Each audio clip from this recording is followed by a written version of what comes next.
तो कहो को सुने को पतियाए, फूलवा के छुअत भंवर मरी जाए।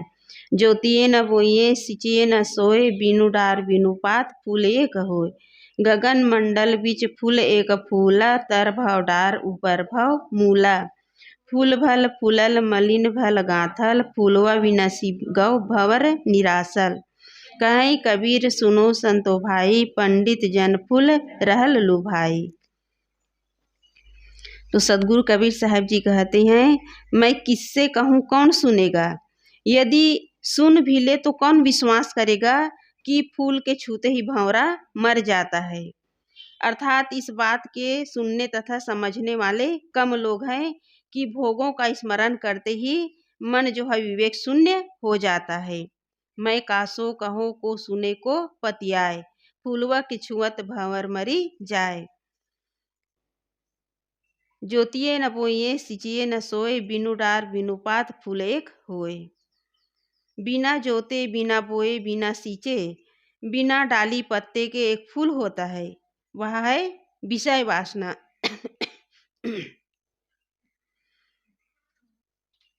गगन मंडल बीच फूल एक फूला, तर भव डाल ऊपर भव मूला। मनुष्य के मस्तिष्क प्रदेश में विषय वासना के एक प्रकार के फूल खिलते हैं। इसकी शाखाएं नीचे तथा जड़ ऊपर है। अर्थात विचार की जड़ मस्तिष्क ऊपर है और इंद्रिय शाखाएं नीचे हैं। मनुष्य के मस्तिष्क में विषय वासना के खूब फूल खिले, फूल भल फूलल मलिन भल गाथल। और चित्त वृत्ति रूपी मालिन ने उसकी स्मरण रूपी अच्छी माला गुथी। परंतु जब भोग नष्ट हो गए तब मन भौरा दुखी हो गया। तो सदगुरु कबीर साहब जी कहते हैं कि हे भाई संतों, साधारण की क्या कहें, विद्वान लोग भी इन फूलों में विमोहित हो गए। कहीं कबीर सुनो संतो भाई, पंडित जन फूल रहल लुभाए। इस फूल में पंडित लोग भी विमोहित हो गए। और फूल क्या है? विषय वासना। संसार में देखा जाता है कि जहाँ सुगंधित फूल होते हैं वहाँ भंवरे अपने आप आ जाते हैं। लोक कहावत है कि फूलों में सुगंध आती है तो भंवरों को निमंत्रित करना नहीं पड़ता, वे स्वयं आ जाते हैं। भंवरे फूलों पर बैठकर उनके रस लेते हैं और उनमें खूब मस्त रहते हैं। जब बाग में फूल नहीं रहते तो भंवरे वहाँ से उड़ जाते हैं। कबीर साहब तो अपनी उलटवासी के लिए प्रसिद्ध है। तो सदगुरु कहते हैं कि मैं किससे कहूँ, मेरी उल्टी बात कौन सुनेगा, और यदि कोई सुन भी ले तो कौन विश्वास करेगा। वह यह बात है कि फूल का स्पर्श करते ही भंवरा मर जाता है। तो सदगुरु कबीर साहब जी कहते हैं कि मैं सच कहता हूँ, फूल के छूते ही भंवरा मर जाता है। फूल है विषय वासना तथा विषय भोग। शब्द स्पर्श रूप रस गंध, ये 5 विषय हैं और इन 5 विषयों को 5 ज्ञानेंद्रियों द्वारा भोगे जाते हैं। भोगने के बाद मन में इसकी वासनाएं बन जाती है। वे वासनाएं मन को बारंबार विषयों की तरफ खींचती है। फिर तो वासनाएं ही चंचलता का मूल हो जाती है। उन्हीं के कारण जीव बारंबार विषयों की ओर प्रभावित होता है। इस प्रकार मस्तिष्क में विषय वासनाएं मानो फूल हैं और बाहर संसार में 5 विषय फूल है। मुख्य है विषय वासनाएं, उनसे प्रेरित होकर मनुष्य जो है स्थूल भोगों में पड़ता है। यह मन भंवरा विषय वासनाओं का स्मरण करते ही विवेक शून्य हो जाता है।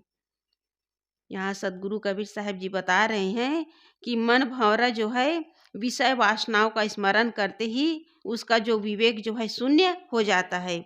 और यही है मन भंवरा का मर जाना। विषयों का स्मरण करते ही मन का विवेक शून्य हो जाना, यही है मन का मर जाना। उसका विवेक शून्य होना ही मानो मरना है। भंवरा मन है और फूल विषय वासना है। यहाँ छूने का मतलब है स्मरण करना, विषयों का स्मरण करना। और जहाँ विषयों का स्मरण होता है मन जो है विवेक शून्य हो जाता है। जोतिए न बोइए सिंचिए न सोए, बिनु डार बिनु पात फूल एक होए। फूल पैदा करने के लिए क्या क्या करना पड़ता है? खेत को जोतना पड़ता है, गोड़ना पड़ता है, बीज डालना पड़ता है, फिर उसमें पानी सींचना पड़ता है। तब उसमें पौधे होते हैं, शाखाएं होती है, पत्ते निकलते हैं, तब कहीं जाकर उसमें फूल खिलते हैं। लेकिन यहाँ सदगुरु कबीर साहब जी बता रहे हैं, उसके लिए न जोतना है, न गोड़ना है, न बोना है और न सींचना है। बिना परिश्रम किए, बिना मेहनत किए वो फूल खिल जाते हैं। उसके लिए क्या करना पड़ता है? केवल स्मरण करना पड़ता है और विषय वासना के फूल खिल जाते हैं। साहब कहते हैं कि परंतु इस विषय वासना रूपी फूल के लिए यह सब करना नहीं पड़ता। इसमें न जोतना है, न बोना है, न सींचना है, न इसमें पौधे होते हैं, न शाखाएं हैं, न पत्ते हैं। इसमें तो केवल ख्याल करते ही फूल खिल जाते हैं। तो प्रश्न हो सकता है कि ये फूल कहाँ खिलते हैं? तो सदगुरु कबीर साहब जी अगली पंक्ति में बताते हैं, गगन मंडल बीच फूल एक फूला, तर भव डाल ऊपर भव मूला। ये फूल खिलते हैं गगन मंडल के बीच में। और ये गगन मंडल क्या है? मस्तिष्क। यहाँ मस्तिष्क ही गगन मंडल है। यही तो विचारों का केंद्र है। यही मलिन विचार आकर विषय वासनाओं के फूल खिलते हैं। अच्छे या बुरे सारे विचार पहले मस्तिष्क में आते हैं और यदि ये समाप्त नहीं कर दिए गए तो उसके अनुसार कुछ न कुछ इंद्रियों में क्रियाएं होती है। तो सारे विचारों का केंद्र क्या है? मस्तिष्क। मस्तिष्क में अच्छे और बुरे दोनों प्रकार के विचार उठते हैं। पहले विचार उठते हैं, फिर उसके द्वारा इंद्रियों द्वारा क्रियाएं होती है। बिना विचार किए कोई भी काम नहीं होता, चाहे शुभ काम हो या शुभ काम हो, बिना विचार किए कोई भी काम नहीं होता। इसलिए सदगुरु कबीर साहब जी बता रहे हैं कि सारे विचारों का केंद्र मस्तिष्क है। तो इस प्रकार इन विषय वासनाओं के फूल मस्तिष्क रूप गगन मंडल के बीच में ही खिलते हैं। तो प्रश्न हो सकता है कि क्या इसमें बिल्कुल ही पेड़ या शाखाएं नहीं होते? तो कबीर साहब जी कहते हैं कि नहीं, दूसरे प्रकार से देखिए कि इस फूल के भी पेड़ तथा शाखाएं हैं। दूसरे प्रकार के जो पेड़ हैं उसके फूल हैं, उनकी पेड़ तथा शाखाएं हैं, परंतु संसार के पेड़ एवं शाखाओं से उल्टे हैं। ये जो पेड़ तथा शाखाएं हैं ये सांसारिक पेड़ से उल्टे हैं।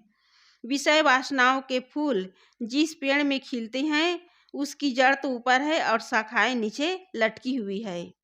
और संसार में जो फूल पौधे होते हैं उसका जड़ कहाँ होता है? नीचे, और शाखाएं ऊपर होती हैं। लेकिन सदगुरु कबीर साहब जी बता रहे हैं यहाँ तो बिल्कुल उल्टा ही है, जड़ ऊपर है और शाखाएं नीचे हैं। अर्थात मस्तिष्क विचारों का केंद्र है जिसमें विषय वासनाओं के फूल खिलते हैं। वही मूल है और वह इस शरीर में बिल्कुल ऊपर है, अर्थात इंद्रियां शाखाएं जो नीचे लटकी हुई हैं। मूल तथा जड़ में पानी डालने से वृक्ष जो है हरा भरा होता है। इसी प्रकार मस्तिष्क में विषय वासनाओं के आने से शाखाएं अपने आप आंदोलित हो जाती हैं। जो बाहर का जो पेड़ पौधा है उसमें पानी डालने से हरा भरा होता है, और पानी किस में डालते हैं? जड़ में। जड़ में डालने से पेड़ जो है हरा भरा हो जाता है। तो यहाँ मस्तिष्क में विषय वासनाओं के आने से शाखाएं अपने आप आंदोलित हो जाती है। इसे सींचना नहीं पड़ता, केवल स्मरण करना पड़ता है, और जहाँ स्मरण होता है इंद्रियां अपने आप आंदोलित हो जाती है। यदि कोई अपने मस्तिष्क को विषय विचारों से सींचता रहे तो उसकी इंद्रियां अपने आप विषयोन्मुख बनी रहेंगी। तो सारे विकारों का जड़ क्या है? हमारे विचार। विकारों का जड़ विचार ही है। जहाँ मन में गलत विचार आते हैं अनेक प्रकार के विकार बनते चले जाते हैं, इंद्रियों से अनेक प्रकार के विकारी कार्य होने लगते हैं। इसलिए सदगुरु कबीर साहब जी कह रहे हैं कि जब तक विषय वासनाओं के चिंतन अंदर होते रहेंगे इंद्रियां जो है आंदोलित होती रहेंगी। इसलिए विचारों को विचारों को केंद्रित करने के लिए, विचारों को संयमित करने के लिए किसका चिंतन करना है? आत्मा का, शुभ चिंतन करना है। जब तक विषयों का चिंतन होता रहेगा तब तक इंद्रियों से अनेक प्रकार के गलत काम होते रहेंगे। इंद्रियां जो है विषयों की ओर उन्मुख होती रहेंगी। फूल भल फूलल मलिन भल गाथल, फूलवा विनसी गौ भंवर निरासल। मनुष्य के मस्तिष्क में विषय वासनाओं के फूल खूब खिले और चित्तवृत्ति रूपी मालिन ने उनकी अच्छी माला भी बनाई। अर्थात मनुष्य के मस्तिष्क में विषय विकार आते गए और चित्त उनका अनुसंधान करता गया, क्षण क्षण विषयों का स्मरण करता गया और भोगों के सेक चिल्ली के भवन खड़ा करता गया।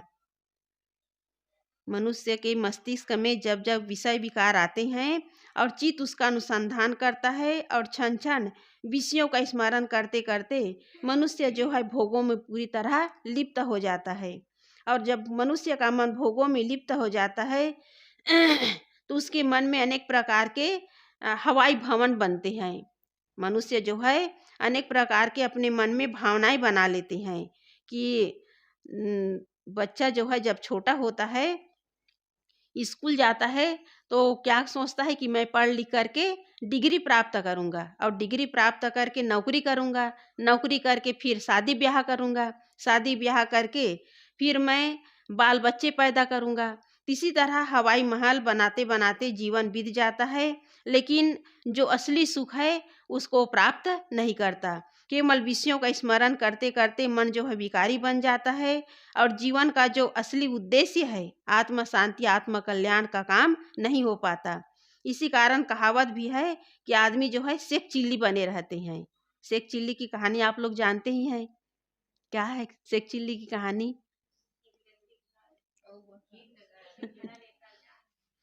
एक व्यक्ति है जिसका नाम था सेक चिल्ली और वो नौकरी करता था, सेठ के यहाँ नौकर का काम करता था।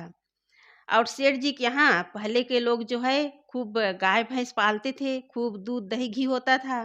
तो उसके घर में, सेठ जी के घर में खूब सारा घी इकट्ठा हो गया।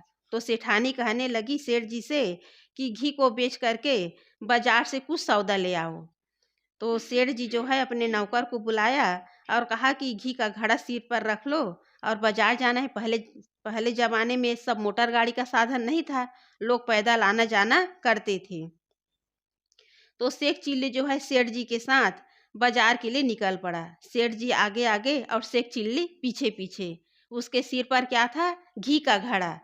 और सेठ चिल्ली भूल गया कि घी का घड़ा सेठ जी का है, मेरा नहीं है। अब उसके मन में मनोराज चलने लगा। उसने अपने अंदर विचार पैदा किया, विचार करने लगा कि घी का घड़ा मेरे सिर पर है, इस घी को बेच करके मैं मुर्गी खरीदूंगा। फिर ढेर सारी मुर्गियाँ होंगी, अंडे देंगे तो मुर्गियाँ होंगी। फिर उन मुर्गियों को बेच करके मैं बकरी खरीदूंगा।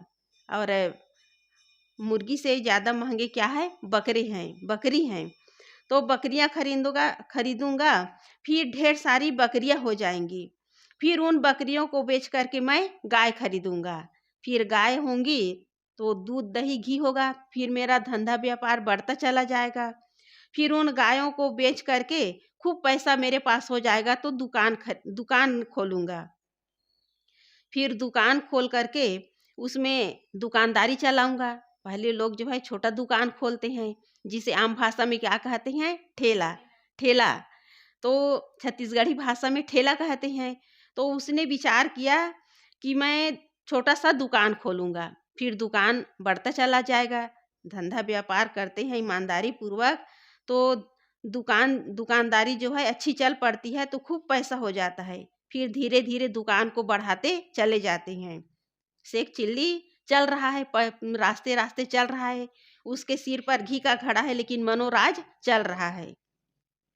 फिर सोचने लगा कि मेरा दुकानदारी का काम खूब आगे बढ़ेगा, फिर मेरे पास खूब पैसा हो जाएगा। फिर उसका मनोराज आगे बढ़ ही रहा है। सोच रहा है कि मैं अच्छा मकान बनाऊंगा। मकान बनाने के बाद मैं शादी करूंगा।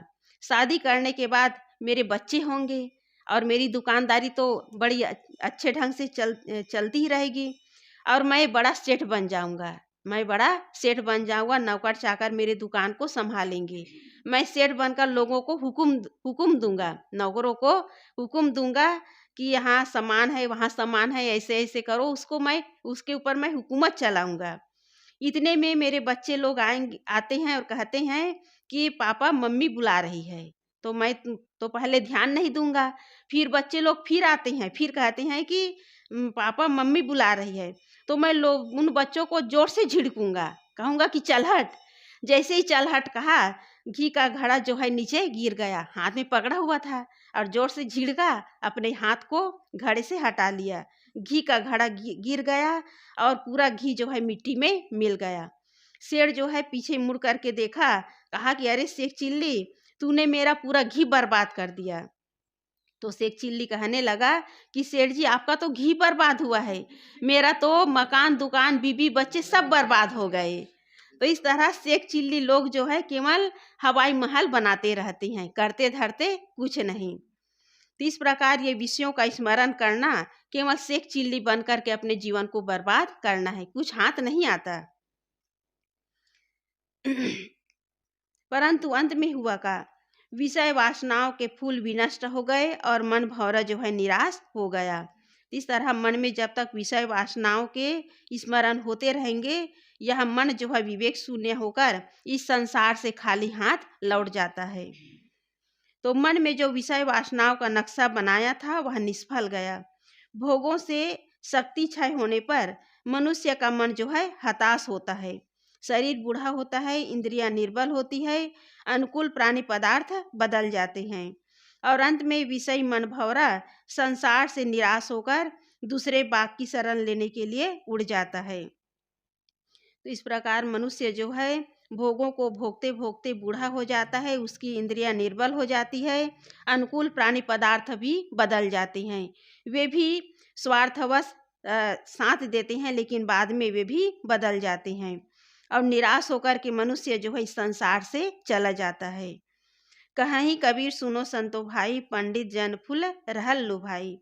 साहेब कहते हैं कि हे भाई संतों, साधारण लोग इस विषय वासना के फूल में उलझे रहें तो लगता है कि वे अज्ञानी हैं, परंतु शास्त्रों एवं अनेक विषयों एवं अनेक भाषाओं के विद्वान एवं पंडित भी इस फूल में प्रलुब्ध हैं। तो सद्गुरु कहते हैं कि यह आश्चर्य की बात है, जो साधारण लोग हैं, अज्ञानी जन हैं, विषय वासना में भूले हैं, ये बात तो समझ में आती है, लेकिन बड़े बड़े शास्त्र ज्ञानी पंडित एवं विद्वान भी इस विषय वासनाओं में भूले हुए हैं, ये बड़ा आश्चर्य है। पंडित एवं विद्वान सब कुछ जानते हैं, वे बारंबार संसार की नश्वरता, विषय वासनाओं की सारहीनता तथा उसकी दुखरूपता का व्याख्यान करते हैं, परंतु फिर भी इसमें वे भूले रहते हैं। बड़े बड़े शास्त्र ज्ञानी लोगों को समझाते हैं, बताते हैं कि संसार जो है नश्वर है, संसार दुखरूप है, विषय वासनाओं में कोई सार नहीं है, लोगों को बताते हैं, लेकिन स्वयं इसी विषय वासनाओं में लिपटे रहते हैं। अतएव शास्त्र ज्ञान से कोई भवसागर पार नहीं कर सकता। इसके लिए भक्ति, स्वरूप ज्ञान, वैराग्य तथा त्याग चाहिए। शास्त्र ज्ञानी होना अलग बात है, लेकिन आत्मज्ञानी होना अलग बात है। शास्त्र ज्ञानी व्यक्ति इस भवसागर से पार नहीं हो सकता। भवसागर से पार होने के लिए क्या चाहिए? आत्मज्ञान। और ये भवसागर क्या है? दुखी भवसागर है, ये दुखी भवसागर है। और इस भवसागर से पार होने के लिए, दुख से पार होने के लिए शास्त्र ज्ञान की आवश्यकता नहीं है, आत्मज्ञान की आवश्यकता है। और आत्मज्ञान प्राप्त करने के लिए सदगुरु कबीर साहब जी बता रहे हैं कि भक्ति, स्वरूप ज्ञान, वैराग्य तथा त्याग चाहिए। आत्मज्ञान के लिए क्या चाहिए? त्याग और वैराग्य चाहिए। और इसके लिए किसकी भक्ति करनी है? संत गुरु की भक्ति। संत गुरु के द्वारा ही हमें सही रास्ता मिलता है, हमें अपने स्वरूप का ज्ञान होता है, अपने जीवन में जो त्यागमय जीवन जीना चाहिए उसकी युक्ति संत गुरु बताते हैं। इसलिए किसी भी प्रकार के शास्त्र ज्ञान की आवश्यकता नहीं है। इस शब्द का एक अर्थ योग परक भी किया जा सकता है। गगन मंडल अर्थात खोपड़ी में एक सहस्त्रदल कमल की कल्पना की जाती है। उसमें एक ज्योति की अवधारणा की जाती है जो गगन मंडल का फूल है। वह फूल ऊपर सहस्त्रदल में है और उसकी शाखा सुषुम्ना है जो नीचे नाभि तथा शीर्षनख के मध्य मूलाधार चक्र तक पहुंची है। इसी सुषुम्ना को योगी क्रिया द्वारा जगाकर योगी जो है ऊपर ले जाते हैं और ऊपर सहस्त्रदल कमल में ब्रह्माग्नि का प्रकाश कर देता है। यही वहाँ का फूल है। योगियों की मनोवृत्ति रूपी मालिन इसकी अच्छी तरह से माला गूंथती है, अर्थात उनका चित्त इसी में तदाकार हो जाता है। परंतु कबीर साहब जी कहते हैं, यह ब्रह्म माना गया ज्योति रूपी फूल केवल शरीर का भास अध्यास है। यह अभ्यास के बाद नष्ट हो जाता है और शरीर छूटने पर शरीर के साथ सदैव के लिए समाप्त हो जाता है। तब योगियों को निराश होना पड़ता है। तो सदगुरु कबीर साहब जी कहते हैं कि इस फूल में बड़े बड़े पंडित लुब्ध हैं। वे इसे सत्य तथा आत्मस्वरूप मान बैठे हैं, परंतु इस कल्पित फूल के स्पर्श से मन जो है विवेक शून्य हो जाता है। निश्चेतन स्वरूप के अलावा जहाँ तक भास अध्यास में अनुराग है, सब जीव को भटकाने वाला है। जो लोग असंभव काम करने को सोचते हैं, उन्हें लोग व्यंग करते हैं कि वे आकाश के फूल तोड़ना चाहते हैं। यहाँ भी गगन मंडल में फूल की बात है। चाहे विषय वासना एवं विषय भोग हो, चाहे खोपड़ी में कल्पित ज्योति हो, ये सब मन के आयाम की चीजें हैं। सब जीव के निस्वरूप चेतन एवं आत्मा से अलग होने से छूटने वाले तथा विनश्वर हैं। तो संसारी लोग जो हैं विषय वासना में भूले हुए हैं और योगी लोग जो हैं अपने खोपड़ी में एक ज्योति देखते हैं। योगी क्रिया द्वारा एक ज्योति देखते हैं और उसी को कहते हैं कि ब्रह्म के दर्शन हो गए। तो सदगुरु कबीर साहब जी कहते हैं कि ये दोनों जो है मन के आयाम की चीजें हैं। ये सब छूटने वाले हैं, नश्वर हैं। अतः इनमें नित्य तृप्ति की आशा करना आकाश के फूल तोड़ने की कामना के समान मिथ्या प्रयास है। इसके परिणाम में व्यक्ति को निराशा ही हाथ लगेगी। इसलिए सारे विजाति दृश्यों को त्याग कर निस्वरूप में तृप्त होना चाहिए। तो यहाँ आकाश का फूल तोड़ना क्या है? निरर्थक काम करना, विषय वासनाओं में पड़ना। और योगी लोग जो हैं, जो यौगिक क्रिया करते हैं, ये सब आकाश के फूल तोड़ने के समान निरर्थक काम है। तो जब तक मनुष्य जो है निरर्थक काम करते रहेंगे, उसके हाथ निराशा ही हाथ लगेगी। इसलिए सारी विजाति जड़ दृश्यों से अपने मन को हटा करके इन विजाति दृश्यों का त्याग करके निश्चेतन स्वरूप में स्थित होने का काम करना। और जो निश्चेतन स्वरूप में स्थित हो जाता है वही संसार से तृप्त होता है। वरना संसारी लोग और जितने मन की अवधारणाओं में, मन की कल्पनाओं में भटक रहे हैं, वो अतृप्त होकर के संसार से चले जाते हैं। तो इसलिए सदगुरु कबीर साहब जी बता रहे हैं कि ये विषय वासना का जो फूल है वो कहाँ खिला हुआ है? अपने मस्तिष्क में। इसलिए अपने अंदर जो गलत विचार हैं, विषयों के प्रति जो आसक्ति है, उनका जब तक त्याग नहीं होगा तब तक यह जीव जो है तृप्त नहीं होगा। अतृप्त बनकर के संसार में भटकता ही रहेगा। इसलिए सदगुरु कबीर साहब जी कहते हैं, मैं किसको कहूँ और कौन सुने, और सुन भी ले तो कोई विश्वास करने वाला नहीं है। इसलिए संत गुरुजन जो समझा रहे हैं, विवेक की बातें बता रहे हैं, उस पर विवेक करना है, विचार करना है और विचार पूर्वक विषय वासनाओं का त्याग करना है। बोलिए सदगुरुदेव की जय। गुरुदेव तुमको वंदन है।